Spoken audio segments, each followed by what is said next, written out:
In this video, we will see and understand how a company can manage a crisis. We will begin by understanding what a crisis is, and then we will see the 5 steps that a company needs to undertake in being able to manage and respond to a crisis.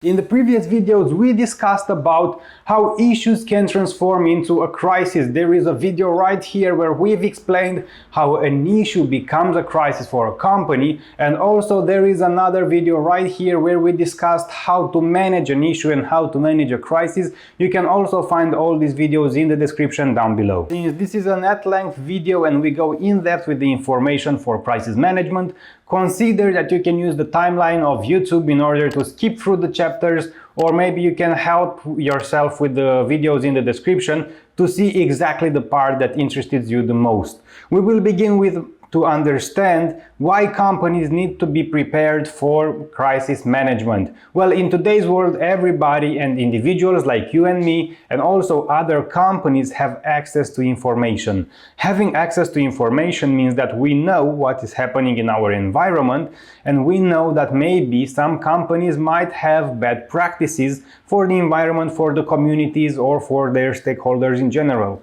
We also have the power through YouTube, social media, whatever social media is, Twitter, doesn't matter, or through news, through blogs, through newspapers, we can share and voice our opinion. So it begins to have a two-way relationship between the company and the stakeholders, where it's not just the company communicating to the stakeholders, but this time stakeholders can communicate back to the company, and sometimes the stakeholders can group themselves and have a protest against the company if they don't like the actions that are undertaken by it. As an example, because of our access to information and the possibility to share information, we know about the bad practices of oil companies. We know about the pollution of different industries, such as power plants or manufacturing. We know about deforestation. We have a lot of information. Not just that we have information, but being able to share it and to group ourselves together, we represent quite a big risk for many companies with bad practices. Therefore, it is important for companies to be prepared in case such an issue or such a crisis evolves towards their company, and they can do that by having at hand a communication plan created specifically for crisis scenarios. Of course, that being prepared to communicate about it is just half the battle. Another half would be preventing it or having good practices so stakeholders wouldn't have something against you. But to begin with, let's see how we define a crisis. Broadly speaking, a crisis is an event or issue that requires decisive and immediate action from the company. The necessity of immediate action might be triggered by the mounting public pressure, intense media action, or because of direct dangers of any kind.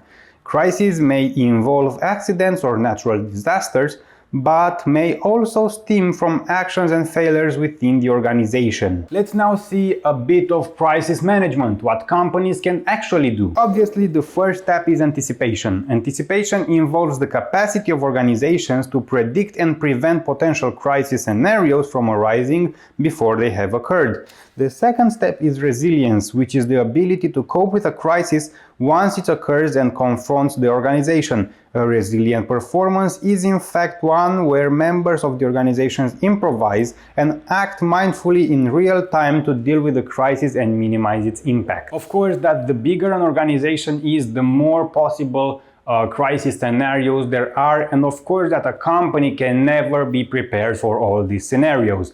This is why Mitroff and Pearson, two very famous communicators, have 5 stages or 5 levels that companies should be prepared with, and they call them the 5 contingency plans. Stage 1 involves minimal planning around a few contingency plans drawn up for an emergency response. These may involve a limited setup plan, such as evacuating a building during fire or giving first aid to employees who suffer injury or sudden illness. Second stage involves more extensive planning, but is limited to natural disasters and potential human errors. Planning at this stage involves measures for damage containment and business recovery. Stage 3 involves extensive contingency plans, which include crisis procedures for probable natural disasters and human errors, and the training of personnel so that employees can implement these crisis procedures. Stage 4 is similar to Stage 3 but involves an organization-wide consultation of potential crises and their impact on stakeholders. The scope of Stage 4 is wider than typical natural disasters and human errors and includes products, includes defects, tampering, and social issues regarding the company's supply chain operations and contributions towards society.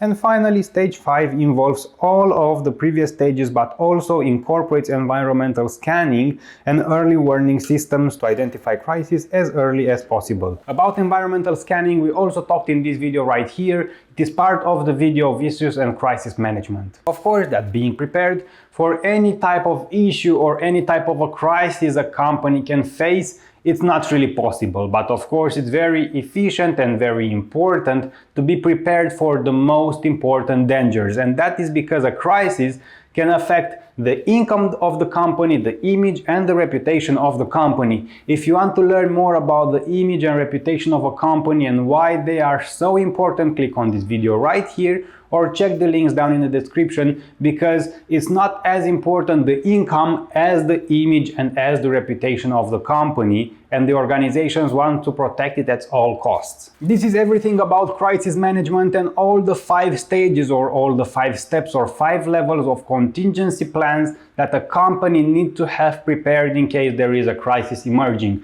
I also recommend you watching this video right here about possible crisis scenarios, where companies analyze which are the possible scenarios they can face. Before checking other videos on my channel about corporate communication or marketing, I want to let you know that if you are an entrepreneur or a manager, in the links down below there is something that will help you a lot. I've created a communication plan, a marketing plan, and overall a business strategy by the book, exactly how the book says you should react and how you should build a real business plan, and you can download it in the links down below. There is a manual that will give you all the information you need to know about marketing, about communication, and about business overall to be able to come out with a business plan, and there is a notebook with step-by-step information to be followed in order to create all the business plans that you need for the company. It is really important that you should have a business plan when you have a new company or when you manage one. Therefore, check the links down in the description because it will help you greatly. Remember that you can also help me in the classical ways of liking the video, subscribing to the channel, and also leave a comment down below in the comment section. It helps me a lot with the YouTube algorithm. And of course, if you really want to support my channel, you can activate the membership options. It only costs $2, or you can buy me a coffee in the link right here. Because I drink quite a lot of coffee in creating these videos, I make the scenario with all the information, I film the videos, I edit the videos so you can watch them for free. All these thank you options are available for you, and I will see you at the next episode.